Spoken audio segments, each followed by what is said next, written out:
بسم الله الرحمن الرحيم.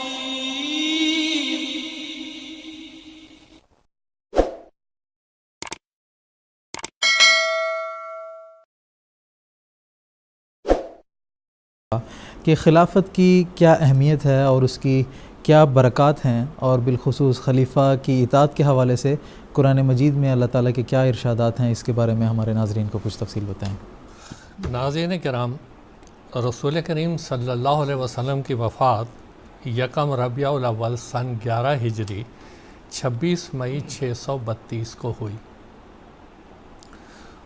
جب حضور صلی اللہ علیہ وسلم کی وفات ہوئی تو کچھ لوگ ثقیفہ بنی سعدہ میں جمع ہوئے اور وہاں خلافت کے قیام کے تعلق سے باتیں ہوتی رہیں۔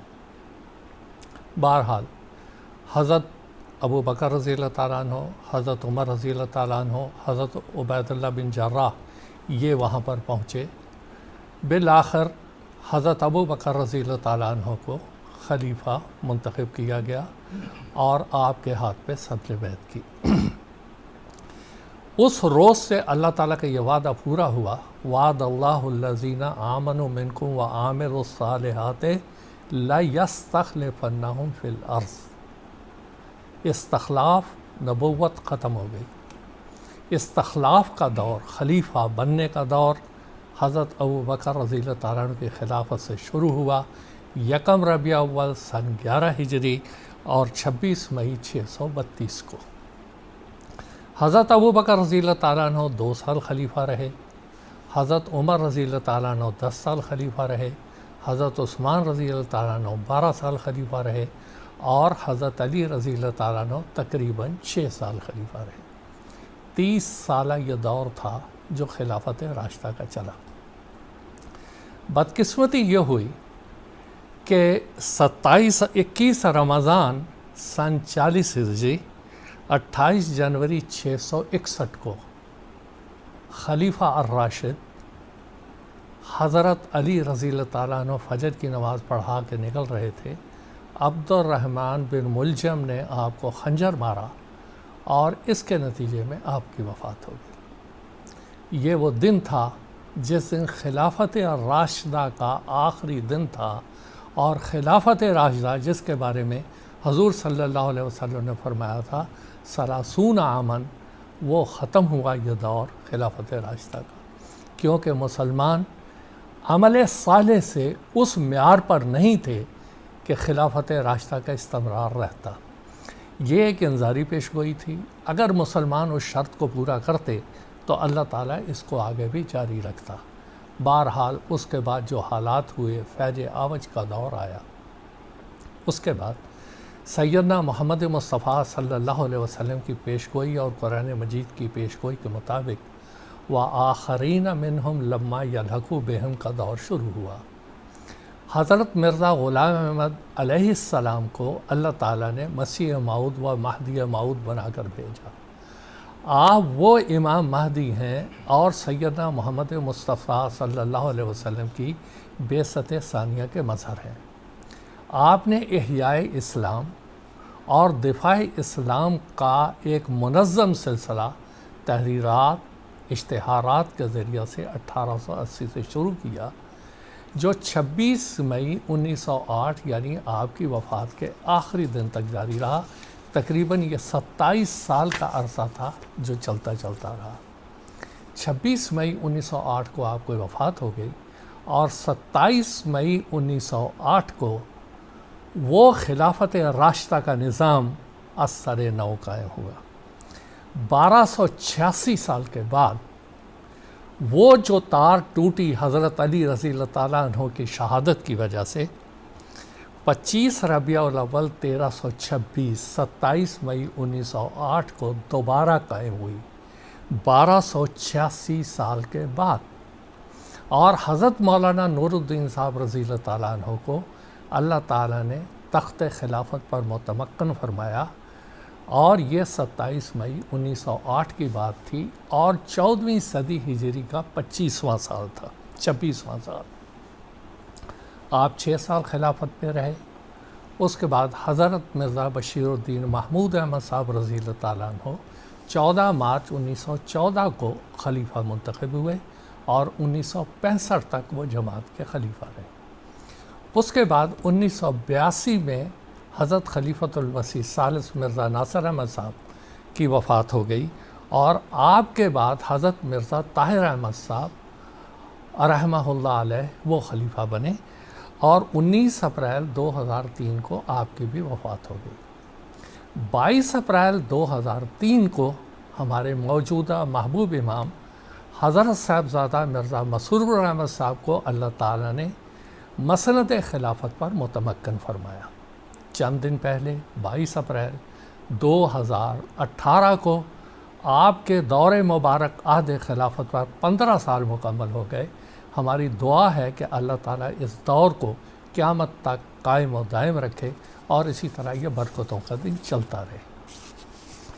اس مختصر سی تمہید کے بعد برادران اسلام سے گزارش ہے کہ یہ جو دور خلافت اب شروع ہوا اور بابرکت دور جو کہ حضرت علی کی شہادت سے ختم ہوا اور حضرت مولانا نور الدین صاحب رضی اللہ تعالیٰ عنہ کی خلافت سے قائم ہوا قدرت ثانیہ، اس دور کی طرف توجہ کریں۔ اس دور کی طرف قرآن مجید کیا کہتا ہے وہ چند آیات آپ کے سوال کے مطابق میں پیش کرتا ہوں۔ اللہ تعالیٰ نے فرمایا وَاعْتَصِمُوا بِحَبْلِ اللَّهِ جَمِيعًا وَلَا تَفَرَّقُوا۔ دو باتیں ہیں، جمیعاً سب کو مل کر، تفرقہ نہیں کرنا۔ اگر تفرقہ کرو گے یہ نعمت ختم ہو جائے گی، یہ نعمت نہیں رہے گی۔ تفرقہ وہ اس خلافت کی نعمت کو ختم کر دے گا۔ وحدت ہے جو اس خلافت کی نعمت کا آگے چلاتا چلا جائے گا اور اس میں استمرار رہے گا۔ دوسری بات اس میں یہ بتائی گئی، جو نبی کے کام ہوتے ہیں، جو رسول کے کام ہوتے ہیں، اسی کو خلافت آگے بڑھاتی ہے۔ دونوں کا قیام اللہ تعالیٰ کی طرف سے ہی ہوتا ہے۔ نبی کو بھی اللہ تعالیٰ بناتا ہے اور انی جاعل فی الارض خلیفہ، خلیفہ کو بھی اللہ تعالیٰ بناتا ہے، اللہ تعالیٰ کی طرف سے ہی قائم کرتا ہے۔ نبوت اور نبی کے جو کام ہوتے ہیں وہی برکتیں آگے خلافت میں چل رہی ہوتی ہیں۔ اب موجودہ دور کی بات میں دیکھیں، سب سے بڑی چیز اللہ تعالیٰ جو قرآن مجید میں فرما رہا ہے، یا ایھا الذین آمنوا استجیبوا للہ وللرسول اذا دعاکم لما یحییکم۔ اے مومنو، جب تمہیں اللہ کا رسول بلائے تو تم لبیک کہا کرو۔ کیوں؟ لما یحییکم، وہ تمہیں زندہ کرے گا، وہ روحانی زندگی تم کو عطا کرے گا۔ آج مسلمان بھائیوں سے بڑے درس کے ساتھ میں یہ کہتا ہوں، اگر وہ احیائی اسلام چاہتے ہیں، اگر وہ اپنی روحانی زندگی چاہتے ہیں تو ان کو خلیفہ کی بات کو سننا ہوگا۔ یہ ایک روحانی پیغام ہے، روحانی سلسلہ ہے خلافت راشدہ کا، اس کے بغیر کوئی روحانی ترقی نہیں ہے۔ کوئی تنظیم اسلامی کا کون سی تنظیم ہے جو یحییکم کا فریضہ ادا کرے گی، جو روحانی زندگی عطا کرے گی؟ کون سا نظام ہے، کون سا مجلس ہے، کون سا رابطہ ہے؟ یہ صرف اللہ نے رسول کو کہا، اور رسول کے بعد یہ صلاحیت اللہ تعالیٰ نے خلیفہ وقت کو دی۔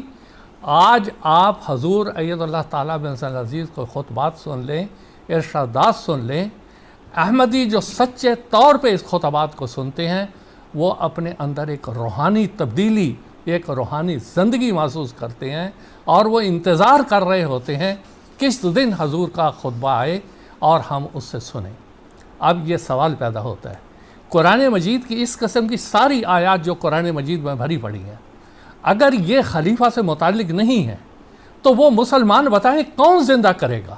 یہ آیات خود تقاضا کر رہی ہیں اس بات کا کہ نبی کے بعد قدرت ثانیہ جو ہمیشہ رہنے والی ہے اور جو اس طرح رہے گی وہی ہے جو زندگی بخشتی ہے، اور کوئی تنظیم و نظام اور انجمن یہ زندگی نہیں بخش سکتی۔